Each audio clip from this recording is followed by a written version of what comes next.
श्री कृष्ण कहते हैं, दुनिया के सारे खेल खेल लेना पर भूल कर किसी की भावनाओं के साथ मत खेलना, क्योंकि ये वो गुनाह है जो मैं कभी माफ नहीं करूँगा। ऐसे काम करो कि हर कोई दुआ दे। दुआओं का कोई रंग नहीं होता, लेकिन जब ये रंग लाती है तो जिंदगी रंगों से भर जाती है।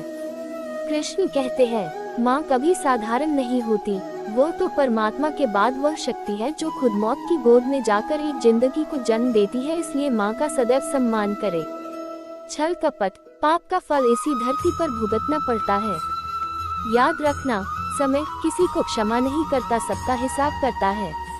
श्री कृष्ण कहते हैं, हद से ज्यादा सीधा साधा होना भी ठीक नहीं है, क्योंकि जंगल में सबसे पहले सीधे पेड़ को काटा जाता है और टेढ़े पेड़ को छोड़ दिया जाता है। ढूंढा तो राजा जनक ने भी अपनी पुत्री सीता के लिए राजपरिवार ही था, पर सारी उम्र सुख नहीं पाया। इसलिए माँ बाप व्यर्थ की चिंता में ना पड़े, होगा वही जो भाग्य में लिखा होगा।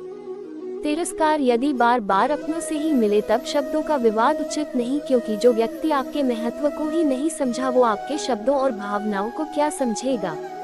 अच्छे बुरे हर काम की नींव मन में ही होती है। अगर मन सही हो जाए तो कोई भी व्यक्ति गलत काम नहीं कर सकता है। हे पार्थ, इतिहास साक्षी है, संसार में अधिक विपदा इसलिए आई क्योंकि समय पड़ने पर मनुष्य उसका विरोध नहीं कर सका। श्री कृष्ण का सबसे खास गुण, कभी बंधे बंधाए नियमों पर मत चलो। जब जैसी परिस्थिति आए उसके अनुरूप ढल जाओ और अब आगे क्या करना सही है उस पर ध्यान दो।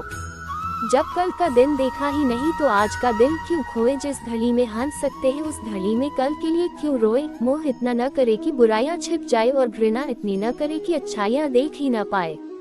समय का चक्र बहुत तेज चलता है, इसलिए ना तो अपने बल का अहंकार करें और ना ही अपने धन का मतलब ही लोग लेने में आगे हैं, देने में नहीं। बात चाहे प्रेम की हो, सम्मान की हो या फिर पैसे की हो, सब्र करो। एक छोटी सी चींटी के पैरों की आवाज सुनने वाले वो कृष्ण आपकी पुकार कैसे नहीं सुनेंगे। सब्र करो, अच्छा वक्त देखने से पहले हमेशा बुरे दौर से गुजरना ही पड़ता है। बुद्धि सबके पास है, चालाकी करनी है या ईमानदारी, ये संस्कारों पर निर्भर करता है।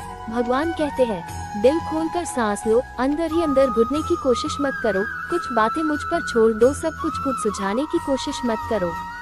जो लोग दूसरों को बर्बाद करने की सोचते हैं वह अपने मकसद में इस हद तक अंधे हो जाते हैं कि वह खुद कब बर्बाद हो जाए इसका उनको पता भी नहीं चलता। गीता में लिखा है, यदि कोई आपको अच्छा लगता है तो अच्छा वो नहीं, अच्छे आप हैं, क्योंकि उसमें अच्छाई देखने वाली नजर आपके पास है।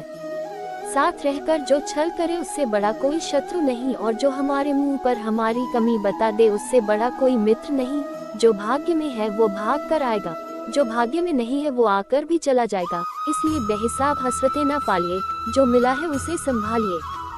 कृष्ण सुविचार मदद एक ऐसी घटना है जिसे करो तो लोग भूल जाते हैं और ना करो तो लोग याद रखते हैं। प्रभु कहते हैं, हानि हुई है तो भविष्य में लाभ भी होगा, और यदि छल हुआ है तो आगे चलकर हिसाब भी होगा। जिस प्रकार सांप केंचुली और गिरगिट अपना रंग बदलना कभी नहीं छोड़ता, ठीक उसी प्रकार छल कपट से भरा व्यक्ति अपना स्वभाव कभी नहीं छोड़ता, चाहे उसके शब्द कितने ही मीठे क्यों न हो। कृष्ण कहते हैं, कुछ लोग दिखावे के लिए अच्छे बनते हैं, मगर वे लोग ये भूल जाते हैं कि ईश्वर उन्हें बाहर से नहीं भीतर से जानता है।